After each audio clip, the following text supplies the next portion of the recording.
Hello, আসসালামু আলাইকুম। কেমন আছেন সবাই?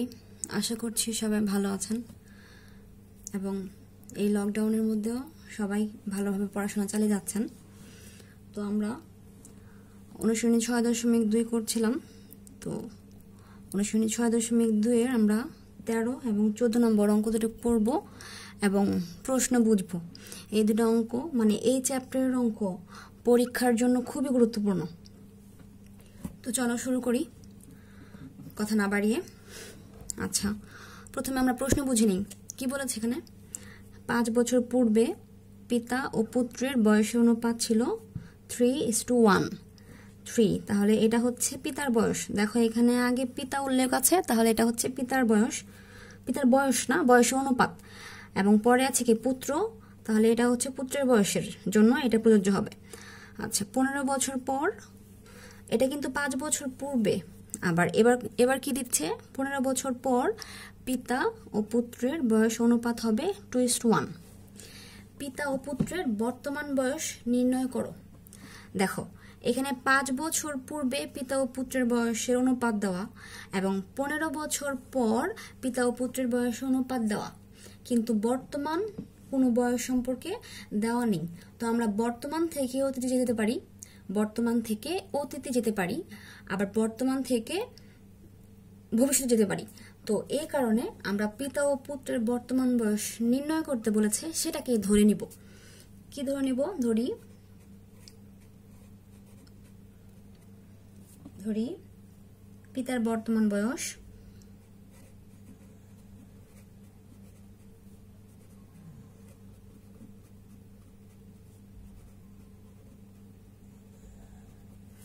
x বছর এবং পুত্রের বর্তমান বয়স y বছর। বর্তমান বয়স পেয়ে গেলাম। আচ্ছা, এবার কি বলেছে?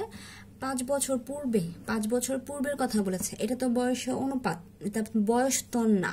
তাহলে 5 বছর পূর্বে বয়সের কথা বলেছে, এটা তো বর্তমান বয়স। বর্তমান বয়স থেকে 5 বছর পূর্বে মানে কি বিয়োগ হয়ে যাবে। তাহলে 5 বছর পূর্বে, আমি যদি বলি 5 বছর পূর্বে তোমার বয়স কত, এখন যদি তোমার বয়স 15 হয়, 5 বছর পূর্বে কত ছিল? 10। কি করছি আমরা? মাইনাস। তাহলে এখানেও তাই করব। 5 বছর পূর্বে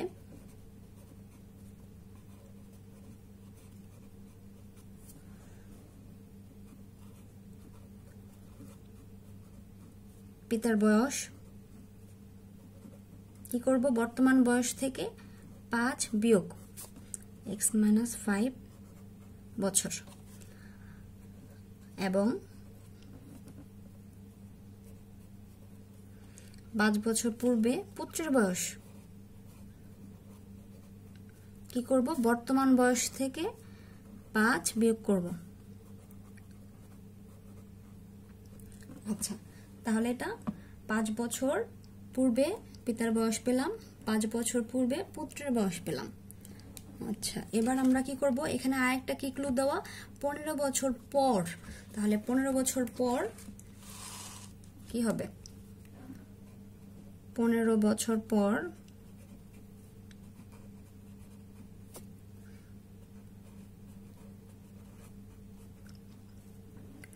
পিতার বয়স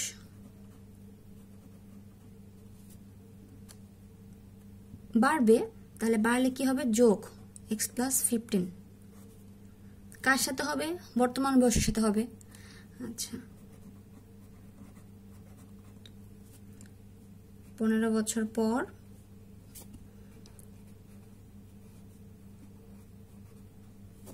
পুত্রের বয়স, তাহলে পুত্রের বর্তমান বয়সের সাথে 15 যোগ হবে, কারণ 15 বছর পর। আচ্ছা, এ তো পেয়ে গেলাম 15 বছর পর পিতার বয়স এবং পুত্রের বয়স পেয়ে গেলাম। আচ্ছা, এবার আমরা সমীকরণ গঠন করব। কোথা থেকে? এই যে প্রশ্ন থেকে। প্রশ্ন কি ছিল? 5 বছর পূর্বে পিতা ও পুত্রের বয়সের অনুপাত 3:1। তাহলে তো আমরা 5 বছর পূর্বে পিতার বয়স পুত্রের বয়স পেয়ে গেলাম। এটাকে যদি আমরা অনুপাত আকারে সাজাই, তাহলে প্রথম লাইন থেকে যেটা পাচ্ছি এটাকে আমরা প্রথম শর্ত হিসেবে ধরে নিব। তাহলে পিতার বয়স কত, 5 বছর পূর্বে x মাইনাস 5, এটাকেও আমরা অনুপাত আকারে নিয়ে যাব, তাহলে তো সমীকরণ গঠন করা যাবে। x মাইনাস 5 অনুপাত y মাইনাস 5 ইকুয়াল, এখানে প্রশ্নের মধ্যে পিতা পুত্রের বয়স অনুপাত কত ছিল, 3:1, তাহলে দুইটা সমান হবে, কারণ এটাও 5 বছর পূর্বের অনুপাত আর এটাও বয়সের অনুপাতে 5 বছর পূর্বের।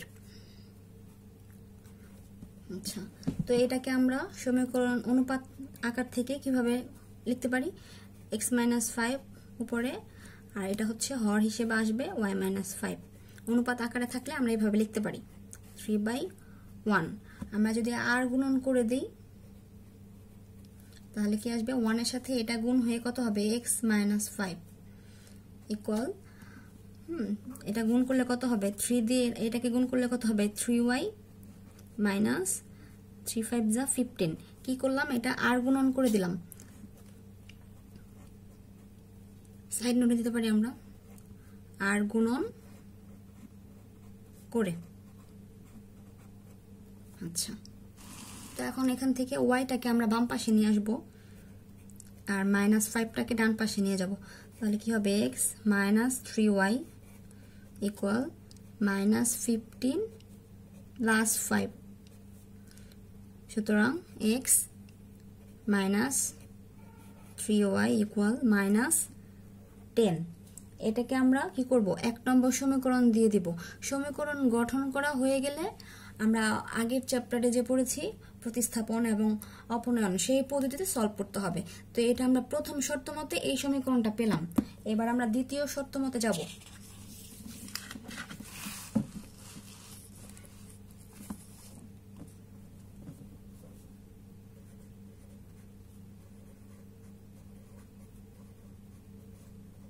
একইভাবে সমীকরণ গঠন করতে হবে।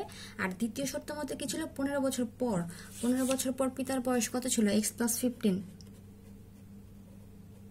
এটা অনুপাত 15 বছর পর পুত্রের বয়স যত ছিল সেটা। 15 বছর পর পিতা পুত্রের বয়সের অনুপাত কত দিয়েছে প্রশ্নে, 2:1। এই তো আমাদের হয়ে গেল। এখন অনুপাত থাকলে আমরা কিভাবে লিখবো, x প্লাস 15 উপরে আর y প্লাস 15 নিচে সমান উপরে 2 নিচে 1। আবারও আর গুণন করব আমরা, আর গুণন করলে কি আসবে, x প্লাস 15 ইকুয়াল, একবারে গুণ করে দিব, 2 দিয়ে এটাকে গুণ করলে কত হবে, 2y প্লাস 15কে 2 দ্বারা গুণ করলে কত হবে, 30। সাইড নোট দিব আমরা, আর গুণন করে। আচ্ছা, ওয়াইটাকে এবার আমরা বাম পাশে নিয়ে আসবো, চলো বাম পাশে নিয়ে আসবো আর কি, x তো বাম পাশে আছে, 2y-টাকে এই পাশে নিয়ে আসলে মাইনাস হয়ে যাবে 30, 15টাকে বাম থেকে ডানে নিয়ে গেলে কি হয়ে যাবে, মাইনাস 15। আচ্ছা, সুতরাং x মাইনাস 2y ইকুয়াল 15, এই হলো আমাদের 2 নম্বর সমীকরণ। আচ্ছা, তাহলে এখন আমরা কি করব, সমীকরণ দুটাকে দেখো, এখানে 1 নম্বর সমীকরণ কি ছিল, 1 নম্বর সমীকরণ ছিল x minus 3y equal minus 10, আর 2 নম্বর সমীকরণ হচ্ছে x মাইনাস 2y ইকুয়াল 15। এখানেও x মিলে যাচ্ছে, এখানেও x মিলে যাচ্ছে, শুধুমাত্র চিহ্নের পরিবর্তন, এটা দুইটাই প্লাসের, তাহলে সমান একই চিহ্ন যুক্ত থাকলে কি করতে হবে, বিয়োগ করতে হবে। তাহলে আমরা কি করব, সমীকরণ 1 হতে অথবা সমীকরণ 2 হতে আমরা 1 নং বিয়োগ করব। আচ্ছা, তাহলে করি, সমীকরণ 1 থেকে 1 নং থেকে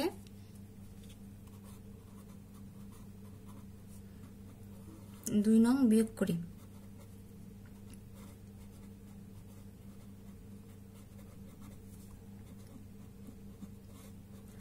আচ্ছা, পূর্বের চ্যাপ্টারে আমরা যখন বিয়োগ করেছিলাম তখন নিচে নিচে করেছিলাম, তো তোমাদের অনেকেরই পাশাপাশি বুঝতে সমস্যা হয়, তো আমিও এটাকে তোমাদের জন্য নিচে নিচেই করে দিচ্ছি, পাশাপাশি আর না দেখাচ্ছি। তোমরা যদি পাশাপাশি করতে চাও পাশাপাশিও করতে পারবে। তাহলে 1 নম্বর সমীকরণ কি ছিল, x minus 3y equal minus 10। আচ্ছা, 2 নম্বর সমীকরণ কি, x মাইনাস 2y ইকুয়াল 15।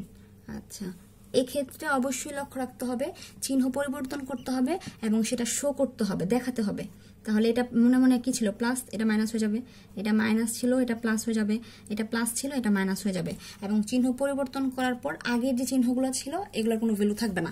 তাহলে এটা প্লাসের এক্স, এটা প্লাস এক্স, এটা মাইনাস এক্স চলে যাবে, 0 হয়ে যাবে। তাহলে এটা মাইনাসের এটা প্লাসের, তাহলে 3 থেকে 2 মাইনাস করলে কত হবে, মাইনাস ওয়াই। চিহ্ন যে সংখ্যা বড় তার বাম পাশে যে চিহ্ন থাকে সেটা হবে, তাহলে মাইনাস ওয়াই হবে। আর এটা কত হবে, মাইনাস, দুইটাই তো মাইনাসের, তাহলে যোগ করতে হবে, তাহলে কত হবে 25। আর চিহ্ন সবসময় চিহ্ন কিভাবে বসাতে হবে, যে সংখ্যা বড় তার বাম পাশে যে চিহ্ন থাকবে সেটা বসাতে হবে। আর এই যে মাইনাসে মাইনাসে যে প্লাস, এটা আমরা বলি এটা হচ্ছে কি কাজ করব সেটা, মাইনাসে মাইনাসে প্লাস হয়েছে বিধেই আমরা এটাকে যোগ করেছি।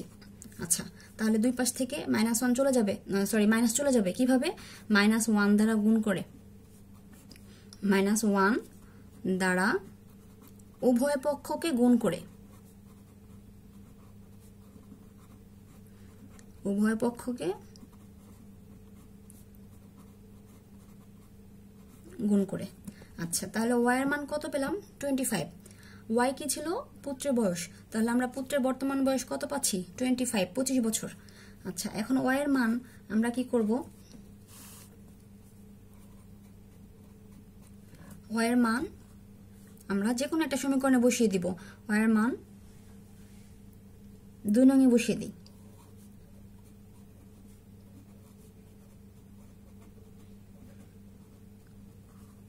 তাহলে এক্স মাইনাস 2 ইন্টু ওয়াই এর মান কত, 25 ইকুয়াল কত, 15।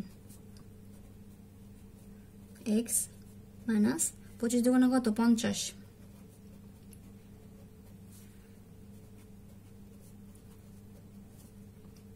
15 প্লাস 50, দুইটা যোগ করলে কত হবে, x সমান 65। x মানে কি, x মানে হচ্ছে পিতার বয়স, সুতরাং পিতার বর্তমান বয়স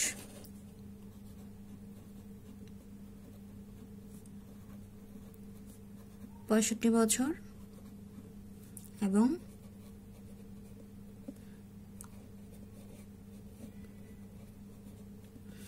পুত্রের বর্তমান বয়স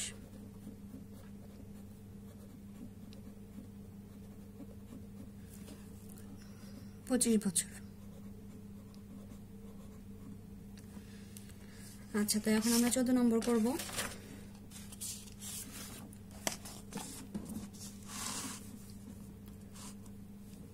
আচ্ছা, 14 নম্বর কি বলেছে, কোনো ভগ্নাংশের, দেখো ফার্স্টে কি বলেছে, এখানে ভগ্নাংশের কথা বলেছে, কোনো ভগ্নাংশের লবের সাথে 5 যোগ করলে এর মান 2 হয়, আবার হর থেকে 1 বিয়োগ করলে এর মান 1 হয়। আচ্ছা, লব হরের ধারণা তো আছে, কোনো ভগ্নাংশের উপরে থাকলে সেটাকে কি বলা হয়, লব, আর নিচে থাকলে সেটাকে কি বলা হয়, হর। আচ্ছা, তো আমরা ফার্স্টে কি করব, যা চেয়েছে কি বলেছে এখানে, ভগ্নাংশটি নির্ণয় করো। তো আমরা মনে করে নিব যে ভগ্নাংশটি, মনে করি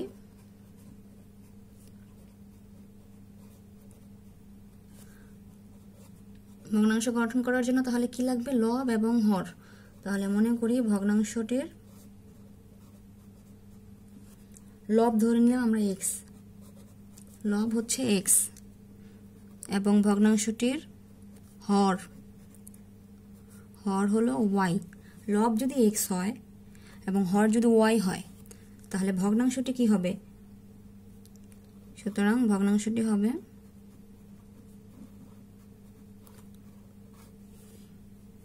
x/y। আর এখানে y এর মানটা, y এর মান কিন্তু কখনো 0 হতে পারবে না, y এর মান কখনো 0 হতে পারবে না, 0 হলে সেটার ভগ্নাংশ হবে না। আচ্ছা, তাহলে এখন আমরা কি করব, শর্তে চলে যাব। শর্ত কোথায়, শর্ত প্রশ্নের মধ্যে দেওয়া আছে।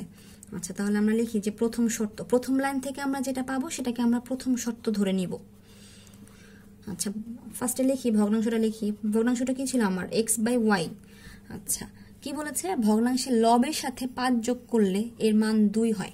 তাহলে লব কোনটা, উপরে যেটা আছে সেটা x, x এর সাথে কত যোগ করতে বলেছে, 5। তাহলে x এর সাথে আমরা 5 যোগ করলাম, যোগ করলে মান কত হবে, 2। তাহলে মান কিভাবে লিখি আমরা, সমান সমান 2। এই আমাদের 1 নম্বর শর্ত থেকে একটা সমীকরণের মতো চলে আসলো। এটাকে এখন আমরা সলভ করব। তাহলে কত আসবে x প্লাস 5, ওয়াইটাকে যদি আমরা ক্রস গুণন করে দিই তাহলে কত হবে 2y। এবার ওয়াইটাকে বাম পাশে নিয়ে আসবো আমরা, আর 5টাকে ডান পাশে নিয়ে যাব সমীকরণ সলভ করার সুবিধার জন্য। কত হয়ে যাবে? এটা -5 হয়ে যাবে।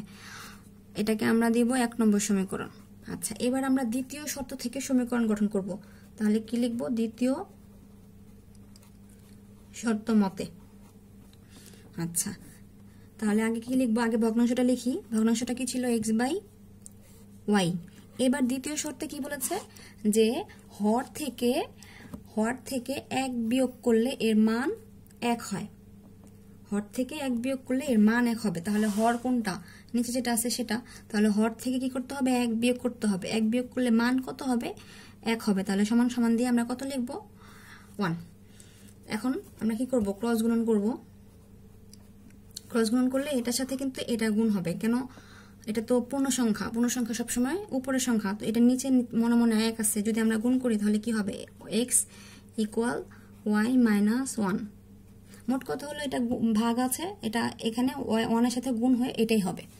তো এখন ওয়াইটাকে আমরা বাম পাশে নিয়ে আসি, কি হয়ে যাবে? x - y = -1। এটাকে আমরা দিব 2 নম্বর সমীকরণ। তো এখানেও দেখো, এখানেও x আছে, এখানে x আছে, দুইটা একই রকম। তাহলে আমরা 1 নং থেকে 2 নং বিয়োগ করব। তাহলে 1 নং থেকে 2 নং বিয়োগ করি। এখন আগের মতো তোমরা এত অঙ্ক প্র্যাকটিস করেছো, আশা করছি এগুলোতে আর আটকাবে না। 1 নং থেকে 2 নং বিয়োগ করি। আর তোমাদের সুবিধার জন্য আমি নিচে নিচে দেখিয়ে দিচ্ছি। x - 2y = কত? -5। এবার 2 নম্বর সমীকরণ লিখব x - y = -1। অবশ্যই চিহ্ন নিচে নিচে এভাবে লিখলে চিহ্ন চেঞ্জ করে দেখাতে হবে। তাহলে এটা প্লাস ছিল, এটা মাইনাস হয়ে যাবে। এটা মাইনাস ছিল, এটা প্লাস হয়ে যাবে। এটা মাইনাস ছিল, এটা প্লাস হয়ে যাবে। আচ্ছা, তাহলে এটা প্লাসের, এটা মাইনাসের চলে গেল। আর এটা মাইনাসের, এটা প্লাসের। তাহলে এই মাইনাসের তো এখন কোনো ভ্যালু নাই। তাহলে কি করতে হবে? প্লাস মাইনাসে মাইনাস, মানে কাজ করতে হবে। 2 থেকে 1 গেলে কত? 1। আর চিহ্ন কোনটা আসবে? যে সংখ্যা বড় তারটা বসবে। তাহলে 2 এর বাম পাশে কি চিহ্ন আছে? মাইনাস, সেটা বসবে। সমান সমান এখানে কত আসবে? এটা মাইনাসের, এটা প্লাসের। তো প্লাস মাইনাসে মাইনাস, 5 থেকে 1 বিয়োগ করলে কত হবে? 4। কে বড়? 5 বড়। 5 এর বাম পাশে কি চিহ্ন আছে? মাইনাস, তাহলে এটা বসবে। সুতরাং y = 4। সাইড নোট দিব, উভয় পক্ষকে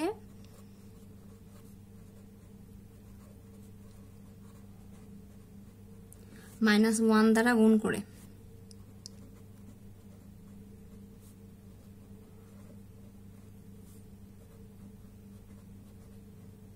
-1 দ্বারা গুণ করে। তাহলে y এর মান পেয়ে গেলাম। এখন y এর মানটা আমরা যে কোনো একটা সমীকরণে বসিয়ে দিব। y এর মান 2 নং সমীকরণে বসাই।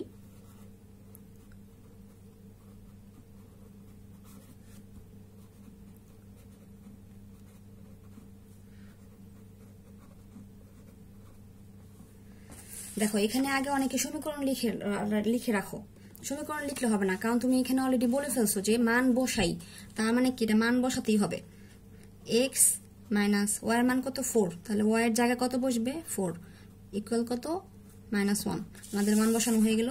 এবার সলভ করব, বা -4টাকে কি করব? ডান পাশে নিয়ে যাব। তাহলে x = -4, ডান পাশে গিয়ে কি হয়ে যাবে? +4। এটা কত হবে? x = 3। তাহলে x এর মান কত পেলাম আমরা? 3 পেলাম। আমাদের কাছে কি চেয়েছে? ভগ্নাংশটি কত? তাহলে এখন আমরা এই যে ভগ্নাংশ ধরেছিলাম, ভগ্নাংশটি বের করেছিলাম x/y, এখানে গিয়ে মান বসাবো। x এর মান কত? 3 এবং y এর মান কত? 4। তাহলে সুতরাং নির্ণেয় ভগ্নাংশটি